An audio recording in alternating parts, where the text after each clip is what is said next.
There is this very specific, very modern kind of exhaustion. I'm sure you felt it. Oh, absolutely. Have you ever found yourself just entirely depleted after trying to explain your point of view to someone online who just, well, they absolutely refuse to get it?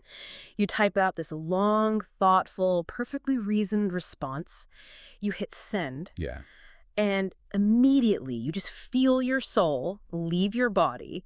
It is like hitting your head against a digital brick wall, and for some reason, we all just keep doing it. We really do. It's a profound type of cognitive fatigue, honestly. Yeah. I mean, we've built these incredible, unprecedented global tools for connection, but so often they just devolve into these hyper-localized arenas for relentless and frankly pointless debate. Right. We end up treating every passing comment from a stranger as an existential threat to our core identity.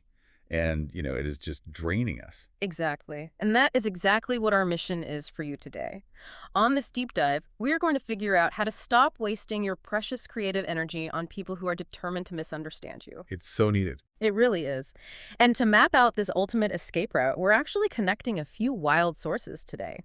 We've got a frustrating screenshot from a local musician's Facebook group, some philosophical notes on the Roman Emperor Marcus Aurelius, a psychological concept, an AI image generation error, and get this, a photograph of a completely normal homemade pizza.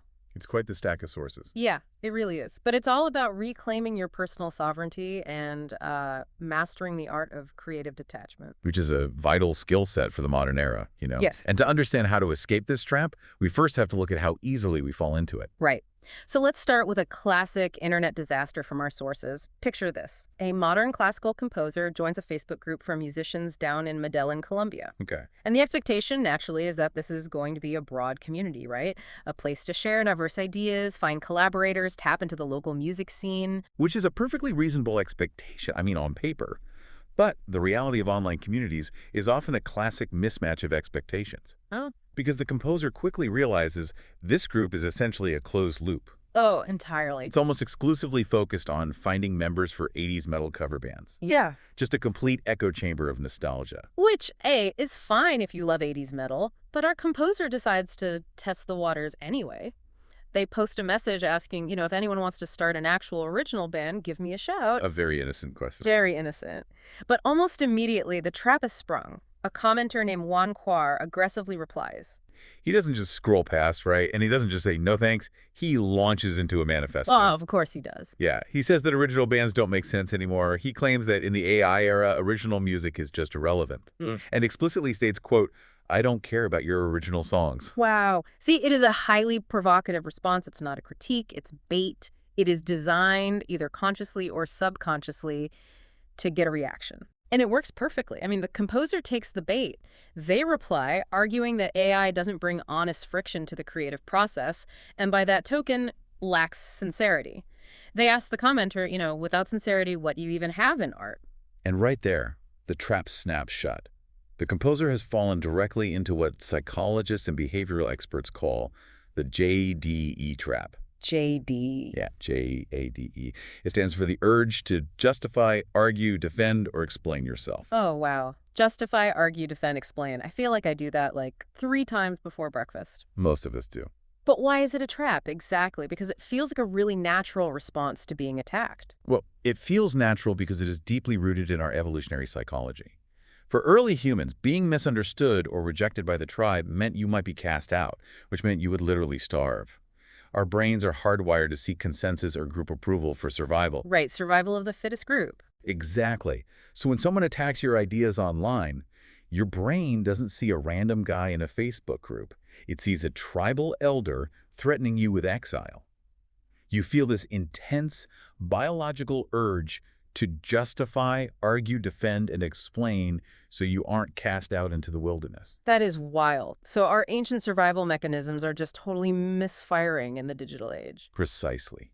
Engaging in the JDE trap today is doing unnecessary heavy lifting.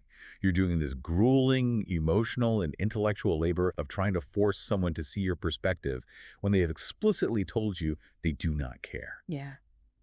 There was this fantastic graphic from the sources posted by an account called Offer Martins discussing the CEO mindset, and it summarizes the mechanics of this perfectly. Oh, the one about perception. Yes. It says you will never make sense to someone who only chooses to understand things at their own level of perception. Their own level of perception. Let's break that down because it sounds really important for you to understand if you're listening to this. It is. It's the cognitive barrier you are hitting your head against. When someone like this commenter decides that AI makes original music irrelevant, their perception is entirely locked onto a paradigm of efficiency and output. Like they're looking at art as a factory product. Right. So when the composer argues about honest friction and sincerity, they're speaking a completely different language. The troll literally cannot process the sincerity argument because their perception is physically limited by their own choice to only value efficiency. You cannot pour a gallon of water into a thimble.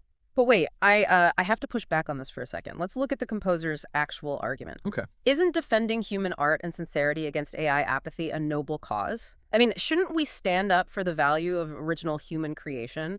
If we don't argue for it, doesn't the apathy just win? That feels like a hill worth dying on. I hear you. And it is an incredibly noble cause. The principle itself, defending human sincerity, is absolutely sound. But here is the massive contradiction that you have to recognize. Directing that defense at an audience looking for a fight rather than a dialogue is fundamentally self-defeating. How so? Like, aren't you proving your point? Think about it. If you truly believe in the intrinsic value of your art, and you truly do not care about a critic's apathy, spending your limited, precious creative energy typing out a 3-paragraph defense to tell them how much you don't care Is a paradox. Exactly. Treating their apathy as a puzzle to be solved elevates their trolling to the level of legitimate critique. Yeah. You know, then their opinion doesn't matter by treating their opinion as the most important thing in the room. Oh, wow. Yeah, I see that completely now. By arguing, you automatically validate the premise that your art actually requires their approval to be legitimate in the first place. Well, You literally hand over your sovereignty the moment you hit reply. Exactly. What's fascinating here is the realization that no matter how articulate you are, no matter how much you explain or defend, your words will never penetrate a barrier that the other person is actively, intentionally holding up. Right. Saving your energy is the only logical move. Okay, so logically, we know fighting back doesn't work. We know explaining ourselves is just an evolutionary trap. But how do we actually short-circuit that psychological itch to defend ourselves in the moment? Because it really is an itch. It is. It physically bothers you. Your heart rate goes up. Your fingers hover over the keyboard. So to answer this, we actually need to turn to antiquity, specifically the Stoic philosophy of the Roman Emperor Marcus Aurelius, from our notes. A man who certainly knew a thing or two about dealing with relentless critics and maintaining personal sovereignty while, literally running an empire. Seriously. There is this concept attributed to him in the sources that just hits right at the core of this issue. It goes like this. We all love ourselves more than other people, but care more about their opinion than our own. It just exposes the sheer absurdity of the human ego.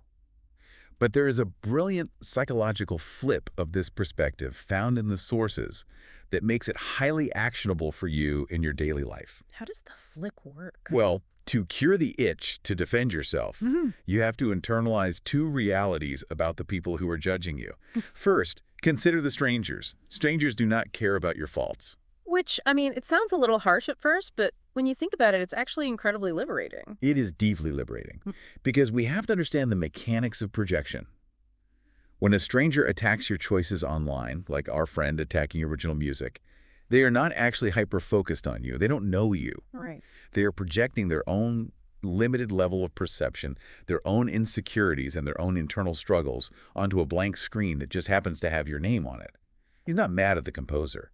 He's yelling at a mirror about his own relationship with art and technology. So trying to control a stranger's perception of you online is, it's like trying to paint a house while a hurricane is blowing. Yes. It's an impossible, energy-draining task because the environment actively prevents the work from getting done. The wind is just going to rip the paint right off the siding. That is a perfect analogy. You are wasting paint and exhausting yourself for a result that will be washed away in seconds. You cannot paint the house until the hurricane passes, and you cannot reason with projection. Yeah, that makes so much sense. Now, the second part of the flip is about the people close to you. People who do know you also don't really care about your faults. Okay, wait, I have to stop you there. Are you really saying my close friends and family don't care about my faults? Because it feels like they notice them the most. I'm pretty sure my family has, like, an alphabetized, heavily annotated list of my faults. They absolutely notice them. They might even point them out regularly. But here is the critical difference. True connections aren't built on your ability to perform perfectly or win every ideological argument. They are built on acceptance. Oh, I see. Right. If someone truly knows you and values you, your subjective choices like your taste in music, your career path, your personal boundaries, Mm. they don't require a PowerPoint presentation to be valid in their eyes.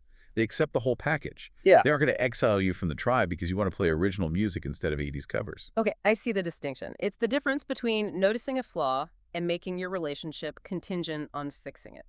So if we pull all of this together, what does this actually mean for how we operate? If we connect this to the bigger picture, it means that by letting go of the need to prove your value to anyone, whether it's a projecting stranger or a close friend, you say your limited energy for the people and the work that actually matter. You step entirely out of the JDE trap because you realize the defense is just unnecessary. All right, so we strip away the need for other people's validation. We stop caring about the hurricane. But this brings up a huge question for me.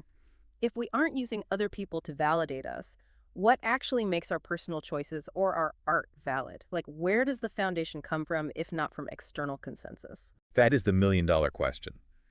And the answer from the sources lies in a really fascinating comparison to mathematics.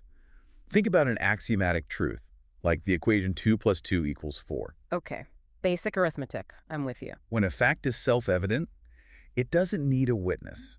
It doesn't need a defense attorney. And it certainly doesn't need an argument in a Facebook comment section to be valid. It just is. You don't see mathematicians getting into screaming matches on Twitter to defend basic addition. Right, they're not out there typing paragraphs about the number 4. Exactly. The profound mistake we make when we fall into the JE trap is treating our subjective reality, our boundaries, our art, our tastes, as if it were a disputed scientific theory that requires a troll's empirical peer review to become real. Well, wait, this is where the math analogy gets really interesting, I think. Because mathematical theorems don't actually require empirical proof in the physical world to be valid anyway. Yes. I love that you brought that up. That distinction is paramount. Right. Mathematical truth is what philosophers call a priori. It is derived from internal logic and foundational axioms. It is not derived from going outside and observing things in the physical, empirical world. Right, so you don't have to literally go find 2 apples and then gather 2 more apples and show them to someone in the physical world to prove that 2 plus 2 is 4. The logic is inherently sound internally. Precisely. And if we apply that back to our composer in Medellín, their desire to create original, sincere human art is their a priori truth. It's derived from their internal logic and their personal values. By trying to empirically demonstrate that truth to a troll who is committed to misunderstanding them, they were using entirely the wrong tools for the job. You cannot empirically prove a subjective value. You're treating your life as if your personal values are up for a public vote. Exactly. To escape this, you must change your fundamental posture. You must move from a position of petition, which is asking for their validation, hoping they agree with you so you can feel secure, to a position of fact. You simply state what is, or you simply exist in your reality without requiring their signature on it. Okay, conceptually, that is incredibly powerful, moving from petition to fact. Yeah. But here's where we need to ground this. How does this transition actually look in the real, messy, physical world? How do we practice this today? And this is where we finally arrive at our last item from the sources, the photograph of the homemade pizza. Oh, yes. It is the ultimate physical manifestation of pure detachment. It really is. So let me describe this image for you, the listener. It's just a digital file labeled IMG 26060006005209 JPG, and the backstory is hilarious. The person putting this together originally asked an AI to create a picture of a pizza with the text, "Your wife's pizza doesn't need defending," baked into the crust. Which is a very specific request. Very specific. But the AI actually errored out. It completely refused or failed to make it. So instead of an AI image, we are looking at a real, actual photograph of a homemade pizza. And here is the absolute most crucial thing you need to know about this pizza. It looks like a totally normal homemade pizza. There's nothing flashy, nothing artisanal, nothing controversial about it. Right. There is nothing objectively wrong with it. It is not burned. It is not undercooked. It has standard toppings, some sauce, a bit of cheese. It is just a perfectly fine, normal pizza sitting on a piece of foil on a kitchen counter. And that profound normalcy is exactly why it is the perfect metaphor. Think about the physical act of making this meal for your wife. You prepare the dough, you add the toppings, you bake the pizza, you put it on the table, and you move on. You don't stand there with a clipboard nervously waiting for a Michelin star review. Exactly. You don't beg for feedback. You don't proactively start arguing about the quality of the toppings or preemptively justifying the cheese-to-sauce ratio before she even takes a bite. You trust that the work is objectively sound. It's not burned. It's not undercooked. And because you trust it, it requires zero extra energy expenditure to defend. The pizza exists. The work is done. I want to really dwell on what that feels like, because that feeling of just delivering the work and walking away, it's foreign to so many of us now. When we hit send on a post or we submit a project at work, we immediately brace for impact. We refresh the page, we monitor the comments, we prepare our defenses. What does it actually feel like to physically detach from that outcome? It feels like taking a deep breath after holding it for hours. It is the transition from anxiety to calm. You deliver the pizza and you walk away. You sit down and enjoy your evening. And if we take that exact mindset, that calm detachment, and return to the Facebook group drama from the beginning, it introduces the most powerful tool of all, the concept of the passive exit. The passive exit. It is the ultimate expression of personal sovereignty. The ultimate way to demonstrate you truly do not care about the troll's apathy isn't to argue brilliantly. It isn't to write the perfect, cutting response that puts them in their place. It's to delete the thread and leave the group. It shifts the dynamic entirely. Let's look at the mechanics of energy exchange here. If someone drops a hostile comment to bait you, they've expended a certain amount of energy. If you refuse to reply, if you just walk away, they're the ones who wasted their energy typing it out into the void. They threw a punch and hit empty air. You leave them holding the bag of their own negativity. Yes. You move from petition to fact by simply removing your presence from a space that doesn't serve you. You keep your energy conserved for the honest friction of making original music or cooking a meal or whatever it is you actually care about creating. So I want you to think about your own life for a second. Think about your week. How many normal, perfectly fine pizzas have you made at work or in your relationships or with your hobbies, only to stand there nervously waiting for a 5-star Yelp review that you never actually needed? How much of your vital energy have you spent defending a perfectly normal pizza to people who weren't even hungry for it? It is a genuinely sobering thought when you tally it up. We hemorrhage so much of our creative potential just trying to manage other people's limited perceptions of us. Okay, we have covered a massive amount of ground today, and we've gone deep into the psychology of this, so let's do a rapid-fire recap so you can take these tools out into the world immediately. First, you have to recognize when you are falling into the JDE trap. If you feel your heart rate spike and you get the urge to justify, argue, defend, or explain yourself to someone who clearly isn't listening, stop. Recognize the evolutionary misfire. You are doing unnecessary heavy lifting. Second, remember the Marcus Aurelius flip. Strangers are just projecting their own insecurities, and the people who truly love you don't need a flawless performance. No one is as hyper-focused on your faults as you are. You cannot paint a house in a hurricane. Third, treat your personal boundaries and your creative choices as axiomatic truths. 2 + 2 = 4. It is a priori. It does not need empirical peer review from a troll in a comment section to be valid. Move from petition to fact. And finally, just deliver the pizza and walk away. Trust your work, let it stand. Use the passive exit to reclaim your energy from conversations that go nowhere. It really is a blueprint for taking your time and your sanity back. But you know, we've talked a lot about saving your own individual energy today. I want to leave you with something to chew on, thinking about this on a macro level. We all know that online platforms thrive on engagement. Yep. The algorithms feed on it. And we know that anger and indignation are the most engaging emotions. So if our constant anxious need to explain ourselves or constant falling into the JDE trap is the exact fuel that feeds this online toxicity, what happens to the entire structure of internet outrage if we all collectively embrace this sovereign silence? That is a fascinating premise. It looks at the ecosystem as a whole. If everyone just stopped doing the heavy lifting, if we all stopped defending our pizzas, does the negativity just starve to death? If there's no one left to argue with the hurricane, it's just wind blowing in an empty room. It loses all its destructive power. Something to think about the next time you draft a spicy reply. Hover your finger over the send button and feel that itch. Thank you for joining us for this deep dive into the source material. We really hope you take these tools, escape the JDE trap, and save your energy for the things that actually matter today. Deliver the pizza, and we will catch you next time.